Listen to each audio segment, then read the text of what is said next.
Bonjour Emmanuelle Assouin, vous êtes directrice générale de la stabilité financière et des opérations à la Banque de France. Disons que l'urgence climatique et surtout les réformes entreprises suite à la crise financière qui a éclaté en 2007-2008 ont fait prendre conscience à beaucoup de personnes de l'importance de la stabilité de deux biens, de l'importance de deux biens publics mondiaux qui sont d'un côté le climat, l'urgence climatique, et d'autre part, la stabilité financière. Donc la question sur laquelle je voudrais vous interroger, c'est quels sont, à votre avis, les outils à la disposition des banques centrales aujourd'hui pour œuvrer à préserver, pour veiller à la préservation de ces deux biens publics mondiaux? Merci beaucoup pour votre question, et le lien entre les deux est vraiment très très pertinent. On a appris à notre corps défendant à utiliser des outils à la suite de la grande crise financière de 2008. On a déployé beaucoup d'outils qui sont d'abord liés à la réglementation et ensuite à la supervision. Notamment pour s'assurer que les banques qui offrent des services qu'on pourrait dire presque écosystémiques pour l'économie réelle et l'ensemble du secteur financier, eh bien, puissent être résistantes suffisamment dans tous les cas de figure, aussi bien quand la mer est bonne que quand le grain est mauvais. Et notamment, un des points les plus importants, au-delà de la constitution de fonds propres suffisamment importants, de liquidités suffisamment importantes, donc c'est l'utilisation des stress tests.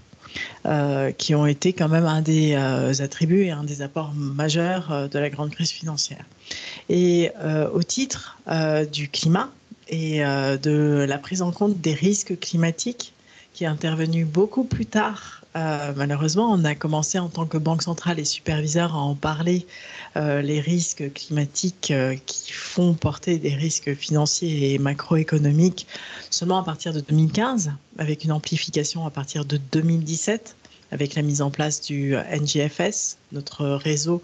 des banques centrales et des superviseurs pour verdir le secteur financier. Eh bien, un des premiers axes de travail, compte tenu d'un diagnostic qui repose sur les risques, que les risques climatiques font porter à l'ensemble du système financier, eh bien, c'est d'utiliser aussi des scénarios et des stress tests pour mesurer la dynamique des risques climatiques sur le système financier. Donc, on a des instruments qui sont très communs à partir de là. Ensuite, on a d'une certaine façon une approche qui est aussi commune, avec une forme de collégialité, de construction dans la communauté des banques centrales d'un diagnostic et d'une volonté de partager les instruments qui est un peu spécifique et très spécifique aux risques climatiques, parce que finalement la prise de conscience est beaucoup plus récente et qu'on est tous partis à peu près d'une page blanche et qu'on s'est dit que les enjeux étaient tellement nouveaux, tellement colossaux qu'il fallait mieux, pour ce bien public qu'est le climat, allier d'emblée nos forces via la construction commune d'instruments qui sont du bien commun. Juste une petite question là. Vous avez parlé par exemple des stress tests, des outils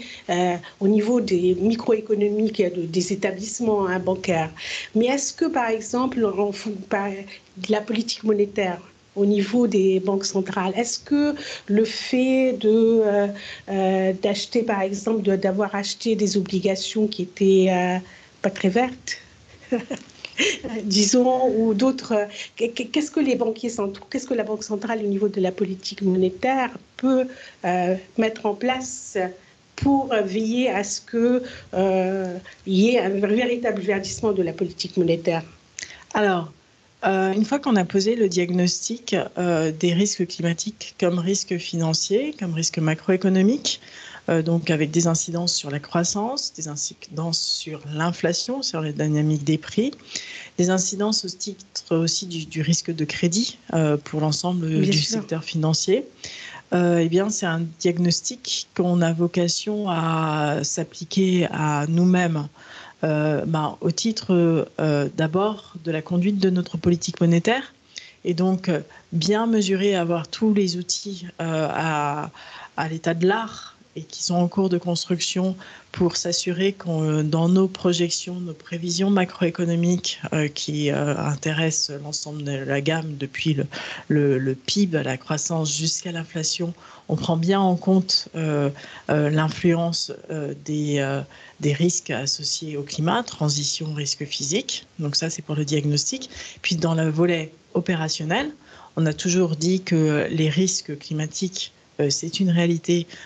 conduisent à des impacts sur les risques en termes de crédit, de liquidité. Et bien, dans le cadre de notre politique très opérationnelle de mise en œuvre de la politique monétaire, on s'applique à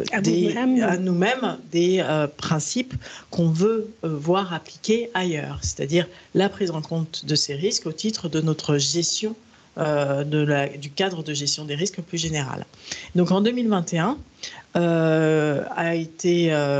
conduit une révision de l'ensemble de la stratégie de la politique monétaire de l'eurosystème et un des axes forts était le verdissement de la politique monétaire et qui s'est traduit immédiatement avec des délais de mise en œuvre